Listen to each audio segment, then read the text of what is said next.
Yo, yo, yo. It is your boy, Adam Cole. Happy Tuesday. Taco Tuesday, April 13th. It was a rough one yesterday. Didn't make a video yesterday. Didn't make one. Didn't have the time. But it was probably a good thing. Giants didn't show up. They didn't show up. I didn't make a video. That's why. They knew I didn't make a video. They didn't show up. It's fine.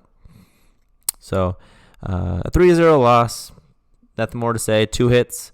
It was rough. We couldn't get anything going against a pitcher that I expected them to actually hit pretty well. Wade Miley, usually a guy that he throws a lot of strikes. He's a quick worker, but we had a lot of good righties in the lineup, and we made some solid contact.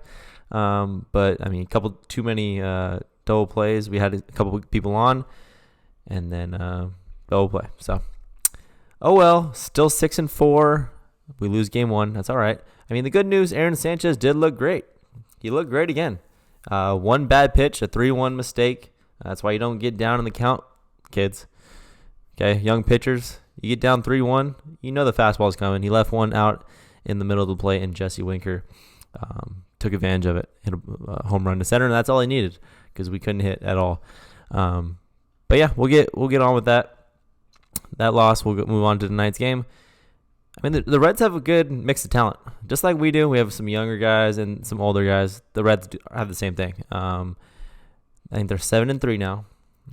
They have Joey Votto, Castellanos, Suarez, Moustakas, guys that have been in the league for a while and are doing pretty well. They're kind of the prime of their career for some people, and Votto's he's just always good. He's a tough at bat every time he comes up. So they have that mix, and they have the younger guys. Jonathan India, a guy from Florida Gator that I like a lot. Jesse Winker, who we saw last night, and then Nick Senzel as well. So they have guys, a little mix of both, which I like that they have. They had a lot of it's a different rotation this year for them. They got rid of Bauer, obviously, and some other guys, but they're still hanging in there. They're a competitive team, and we saw that last night. So going to game 2, we have our ace on the mound, Kevin Gausman, against their ace, Luis Castillo. Castillo's struggled a little bit early on, but he's a stud, a guy that we know. We had him in our organization. Unfortunately, we let him go in a trade that shouldn't have happened, but that's part of baseball. So I know he always has a chip on his shoulder, a team that drafted him. Coming back to that, coming back to San Francisco, I know he's going to pitch his best. So he's a good pitcher. High velocity, a lot of movement, one of the dirtiest changeups in the league. So we're going to have to definitely score early and try to give Kevin Gausman a lead. When he has a lead, Kevin Gausman, we need to get him a win.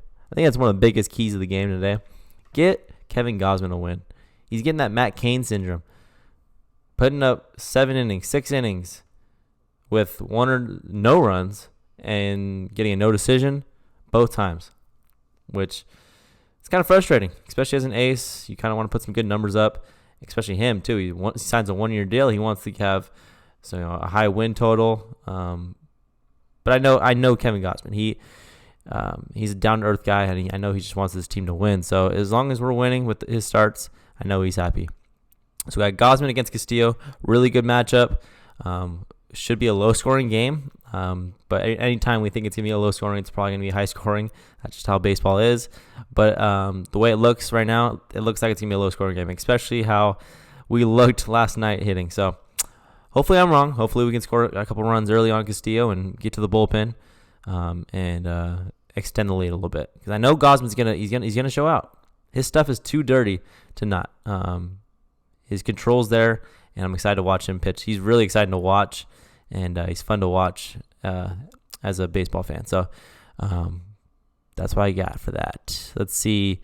One of my big keys here, I think he's my player of the game pick. I think this is the day for Yaz to go crazy. I wouldn't be surprised if he had 3 hits today, and one of them goes over the fence. Mike Yastrzemski will be the player of the game, and I think this is the game that he kind of gets out of his slump and continues on to a great season like we know he could have. An opposite field home run, left center. That's where his power is. He looks like he's pulling everything, rolling over the ball to second, to first, trying to pull everything. Hit a ball at left center, Mike. Hit a ball to left center, Mike. Tonight's the night. That's all I got. I'll go over the lineup. Obviously, we have LaStella. Let's see it real quick. I'll pull it up real quick. LaStella, Yaz, Dickerson, Belt. 4 lefties that haven't been hitting. He keeps putting him in the lineup. He keeps putting Belt in the 4 spot, even though he's not hitting. He had 1 home run. But all these guys aren't really hitting that well so far. But you have to put him out there as a manager. Those are the guys. I mean, if we're going to win, we have to have those guys do well. So put him in the lineup. All lefties. Longoria at 5, who's been stinging the ball. Had 2 balls at the warning track yesterday. And a line drive to right field. So he hit the ball well 3 times last night.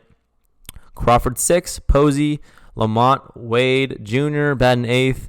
A guy that I didn't talk about him. I picked him as the player of the game his first game. He had 2 hits, single and a double. He looked great out there.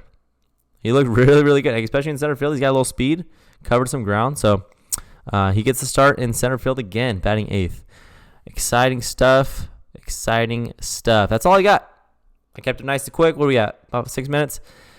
My question of the day. Give me your favorite food item to get at Oracle Park. I'll ask my wife right now. What do you got? Garlic fries. Kendall goes with garlic fries. I'll pick mine. Chicken tendies with a side of garlic fries. Give me a souvenir cup, Coke with no ice. I mean, I'll spend $20 on that meal. I know I'm going to do it. It's going to be $16, $15, $20. But you're going to the field, and you know you're going to spend a little money. That's a good meal.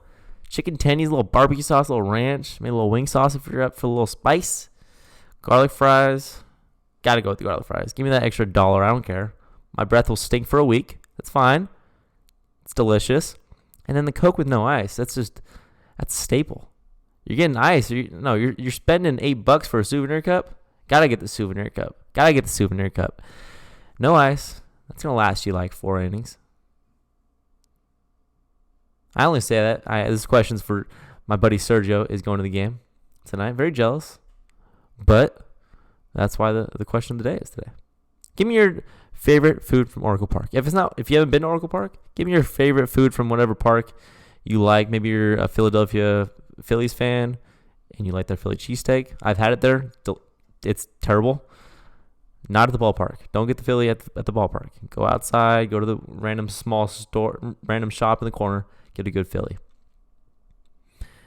I don't know. That's all I got. Warriors had a good game last night. Steph Curry, all-time Warriors points leader, puts up a 50-burger, 10 threes. I don't want to say it. I'm not going to say it. But he's the best shooter of all time. That's obvious. Best point guard of all time. And he might just be the best player of all time.